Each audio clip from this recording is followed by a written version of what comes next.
This is Fresh Meat Podcast from Chicago.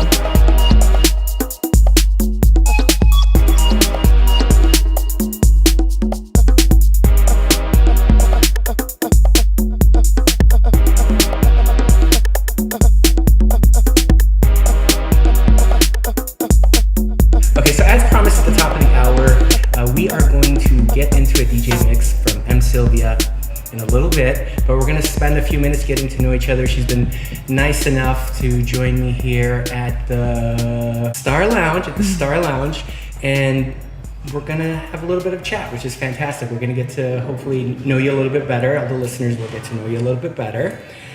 So, first of all, thank you for doing the interview. It's my pleasure. It's going to take time out of your day, so thank you for doing that. I like to start at the very, very beginning. I call it the origin story. So just very, very simple. Where were you born? Where'd you grow up? Well, I was born in Poland. I moved to the States when I was 10 with my mom. So she actually moved here a few years before, kind of set things up for us. And she got me and we moved here when I was in 4th grade.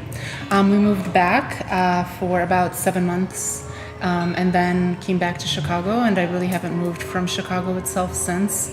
From Poland, directly to Chicago? Directly to Chicago, yep. Mm-hmm. Yeah, I have a similar story as well, where I think we came here when I was 12, so a little bit later, but then we were like in the Chicago suburbs and then moved here, so very similar stories. That's very, very cool. So, was music something that's kind of always been with you? Did it kind of... did you get more interested in it at a certain age? How did that relationship happen? And I'm not talking about like anything professional just yet. Just your relationship with music, kind of if you can fill in some of the color there.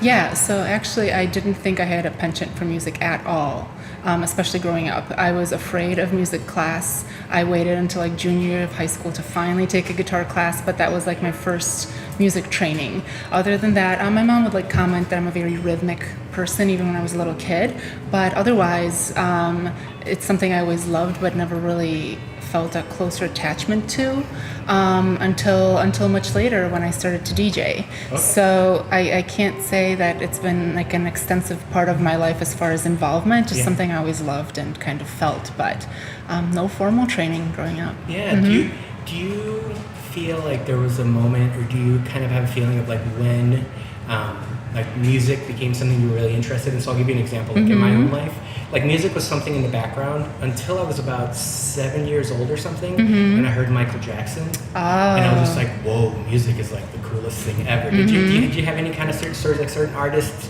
kind of activated your interest, or a certain age or anything like that? Let's think back. So I think one of the first truly musical memories I have is a Pink Floyd video.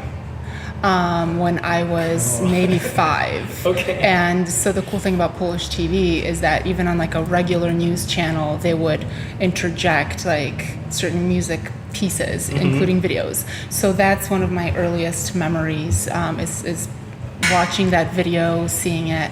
That's so interesting. Thanks. Too. That's so interesting because, you know, Pink Floyd, like we all know Pink Floyd, like that space and kind of like psychedelia and when we'll talk about your mix a little bit later, but I think you're still into that kind of like abstractness and that kind of esoteric kind of like, I don't know, I really like it. We'll talk about that more. Sounds good. That's great. Thank you. That was my first experience with that. Other than that, really nothing. Okay. I really like to dance, but really no formal classes. I guess one of my second most profound experiences was during that time when we moved back to Poland for 7 months.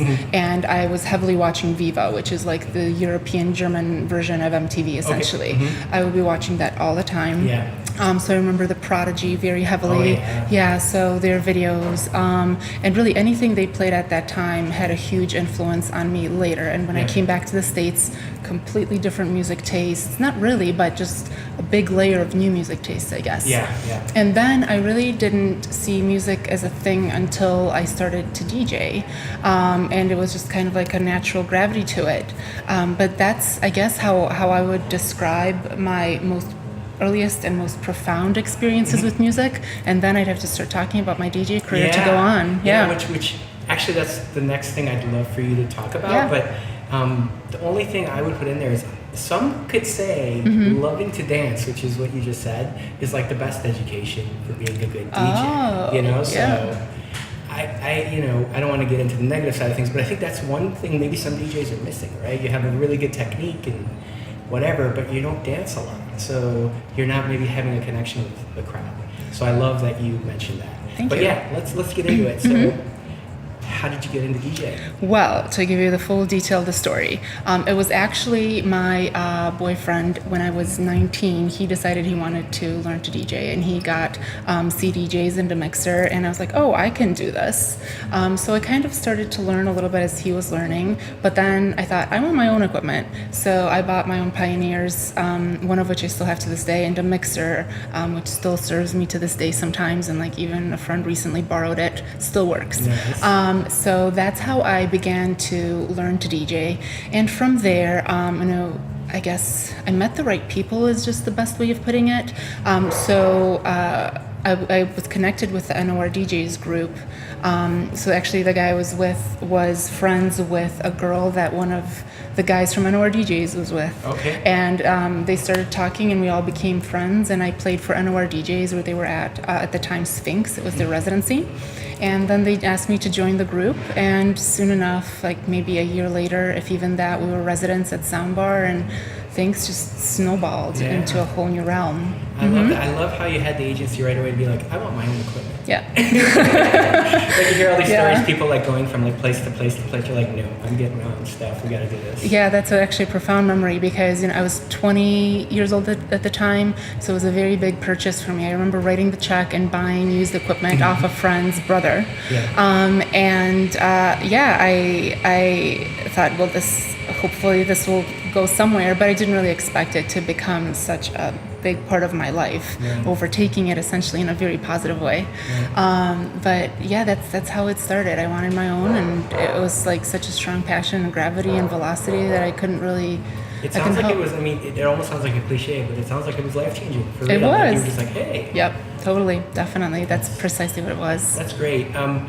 So we'll move kind of into closer to the present day in a moment, but I would love if you could kind of put some detail into how maybe your musical tastes or musical interests have changed from age 20 and kind of starting, and how that's progressed. So would you say you play the same music? Has it changed? How has it changed?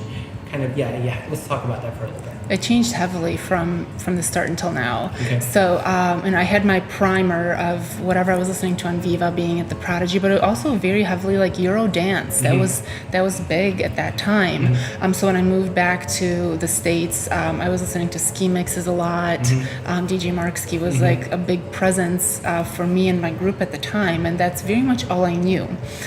So when I started to play, I would say that something that's been fairly continuous is like a more of a deeper sound that I had always, but at the time I was playing kind of more slight trance, maybe slightly progressive, tech house. I'd say that in a nutshell, that was the big one. And then electro became popular, so I was playing some of that. And then I heard Loco Dice play at Spy Bar at one point, and I just remember he like turned off the bass for a while, and then he turned it back up, and I was like, what is this? I need to play like this. So I think that was another like big changing point for me, a big fulcrum point in my career. That's when I changed and very much focused on like deeper music, more techno, deeper tech house, deeper house. That's cool. Yeah. Would you say you kind of have different sets for different venues? Do you have kind of a range that you like to play? How does that work depending on kind of like where you're playing, what time of night you're playing at, venues and things like that? It can vary in its feel and velocity, whether it's earlier on you kind of play more chill, later on you play kind of harder, and you really you can really beat that dance floor up if you want. That hasn't always been the case. I would say even as much as like 4 years ago, I would have like slightly softer sets depending on where I'd play. So I'd play a lot at Celeste, and I'm very grateful to them because they'd let me have my artistic license as much as I wanted. But obviously you have to consider the environment you're playing for, and so it won't be super hard all the time. You have to cater. So I would say there was more variance to my sets with like more melodies then, and like more vocals to some things. But currently I would say it's definitely focused to like a darker, more minimal sound. Would you say the mix that we're about to listen to is pretty representative of what you're playing now? Hard to say. Maybe like 85 to 90%. Yes. Okay. No, more like 98. Yeah. Okay. So we're there. Yeah, I'm trying to consider the tracks. I put some of my favorites on there, like Fumiya Tanaka, who's huge to me, and huge in general, obviously. And actually, some of his tracks are my reference tracks for Music Now. Who else did I have on there? Some cool records. I know that. Yeah, so I'd say it's fairly indicative of like it's a good average of how a set of mine would feel. Yeah. One of the things that really struck me is that all of the drum programming was very like swingy and very funky. There's minimal music and there's darker music and deeper techno that's not that syncopated. Yeah. And I really like that. I really enjoyed that. I'm assuming that's deliberate, right? Is that something that you're kind of into, or is that just subconsciously kind of happening? I think it's both. Yeah, so I'm just really drawn to that. I think it goes back to like that comment my mom made when I was a kid. I'm rhythmic, and so I love that rhythmic part of music. The syncopation, that kind of drum variance. Yeah, some of the tracks have some really wild swings, and I love that. Like, Thanks. And then one of the blends towards the end. I don't know the two tracks, but it's kind of no kick drum at all on one of the tracks. It's just like this wild percussion, and then the kick drum comes in on the next one. That blend is really, really great. Cool, thank you. I forgot which one. I was re-listening to it earlier this week, but then I had to give it a rest because I listened to it on various speakers at home to make sure it sounds good. But yeah, I love that too. And actually, I'm chasing that a lot. I got a drum machine that would facilitate that actually. So it's something that I'm chasing, but I'm also drawn to. I think subconsciously, and it's not something that I analyzed for in the records that I played, but it just comes out. It's a little bit of both. I mean, the heart wants what the heart wants. Right? Yeah. Sometimes you think, oh, I'm all over the place. I like all sorts of things, and my friends will be like, no, this is your sound. And I'm like, I don't have a sound. Yes, you do. You have a sound, and you don't know it, right? You don't know it yourself. It's true. I didn't know I was such a like deep, dark DJ until my friends were like, yeah, I would say deep. So let's talk about the present and then the kind of the future.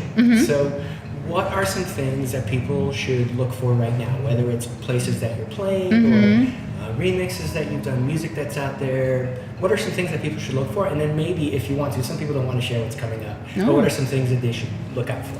Cool. Yes, I'd love to share both. So I have some great things in store. Just even this weekend, I'm playing Mirage Nights, and it's going to be a really late set, the 4:30 to 7 a.m. I love closing out a room. Some of like my best experiences as a DJ come from closing out a room. So super looking forward to that. That'll kind of let me play a more high velocity, high energy set, which I'm looking forward to. Playing at Spy Bar with my colleague Tima, my friend colleague Tima. So that'll be cool because it's an opening set, so I'll kind of get to play the more chill stuff, very much indicative of the mix I played. So that's kind of what's going on at the moment. Spy Bar things, I suppose more warehouse things, and I'm feeling really good about that. Good. It feels great, and I like being in that space. So one weird thing, Sylvia just talked about gigs coming up this week and next week, right? And this show is actually going to come out end of December, so this will be in your past. But now you know she plays at Spy Bar. That's a weird thing about the show. It takes a few weeks to produce it. I'm sorry, I didn't think that through too well. That's okay. That happens all the time, and I love to mess with people's idea of time anyway. No, it's that's okay. great. I like that too. But I can definitely talk about the future stuff too. I would love that. So actually, something I'm planning, and I talked to various venues where I can have this, is something called temporary palaces, and that's going to be kind of more like a semi-music art installation, I guess, and still centered around techno and dance music. Maybe some things around ambient because I like that too. But the idea is, this idea of change that I've struggled with most of my life. I don't always like change, but it's what's constant only is the change. Right. So with temporary palaces, the idea is that each palace is going to be temporary. Each installment is going to be maybe in a new place. Okay. The only true variant is change. So that's a topic I'm playing with right now as an artist. That's really, really cool. And are you thinking each of these spaces would be kind of audio art, audio and visual? Or, yeah. Mostly audio, Okay. but I am thinking about audio and visual as well. Okay. Definitely. So the first installment, and it's not cemented yet, so I won't talk about it too Okay. much, but that's going to be strictly audio. Okay. The second installment might have some visual components to it, and I'm hoping to move cities too, so not me personally as in like where I reside, but with this event, so that we have as much change and variation. That is So, awesome. I mean, thank you. it's great that you're putting that much kind of thought and imagination into it. I think that's where all great things start. If they're too practical at the beginning, then it's probably not going to be anything special. Yeah. So, that's awesome. Thank you. Okay, so I have one question, and then we'll kind of get towards the end. But one question that I have is, how do you think, if at all, Chicago has affected your music and your art and your practice? Has Chicago had any influence on you? Yeah, I'd say it really did. And how it definitely changes each time I think about that question, but I always say it's a city of house music, so that's huge.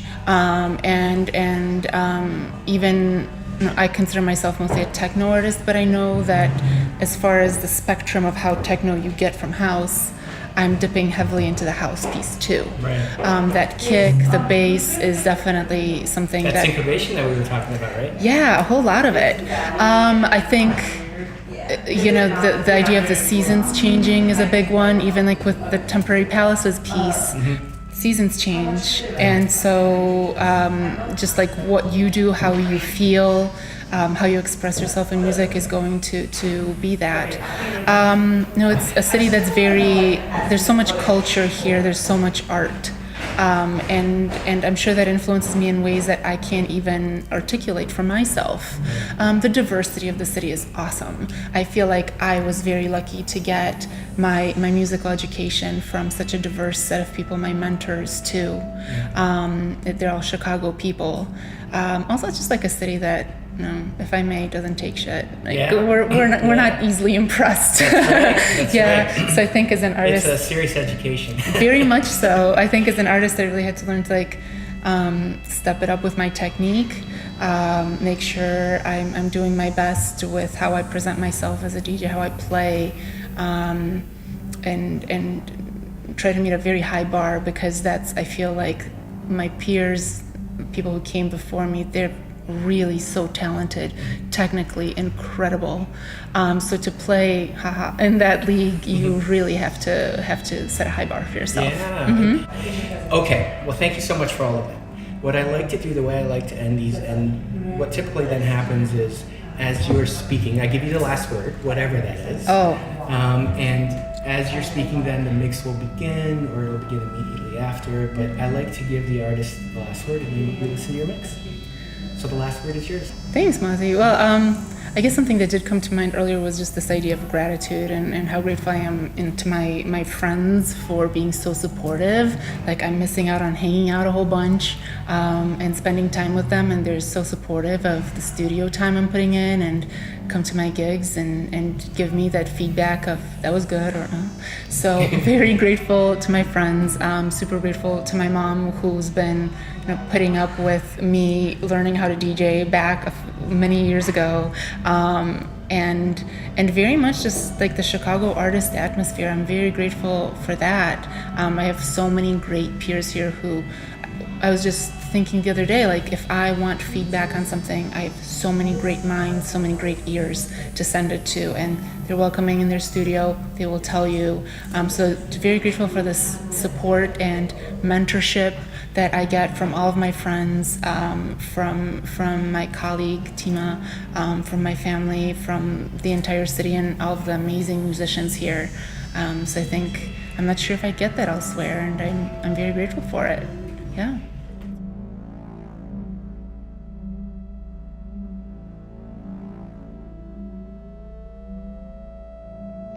This is Sylvia, and you are listening to Fresh Meat Podcast with Mazi.